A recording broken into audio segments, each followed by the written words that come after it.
Plusieurs explosions entendues ce samedi à Lviv, dans l'ouest de l'Ukraine. Des détonations suivies d'une épaisse fumée.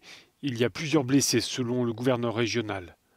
À Kiev, les autorités locales ont renoncé à imposer un nouveau couvre-feu général, contrairement à ce qu'elles avaient indiqué dans la matinée. Cela dit, la circulation dans la capitale ukrainienne reste interdite la nuit entre 20h et 7h du matin. De son côté, le président ukrainien continue d'interpeller les dirigeants étrangers.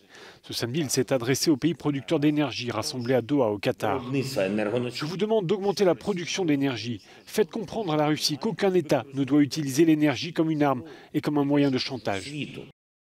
31e jour d'une guerre déclenchée par la Russie, le commandement russe a laissé entendre un changement de stratégie en voulant concentrer ses efforts sur le Donbass. Interrogé sur le sujet, le président américain s'est montré pour le moins dubitatif.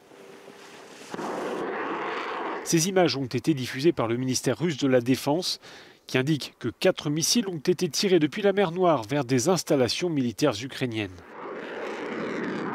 Le ministère russe de la Défense est d'ailleurs apparu ce samedi sur une vidéo. Cela faisait 2 semaines que personne ne l'avait vu en public, provoquant de nombreuses interrogations sur son état de santé.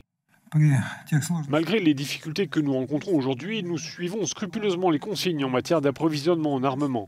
Nos priorités restent l'utilisation d'armes à longue portée de haute précision, les équipements aéronautiques et le maintien en état d'alerte des forces nucléaires stratégiques. Si Moscou affirme ne viser que des infrastructures militaires depuis le début de l'invasion, les dégâts causés dans les villes ukrainiennes prouvent le contraire.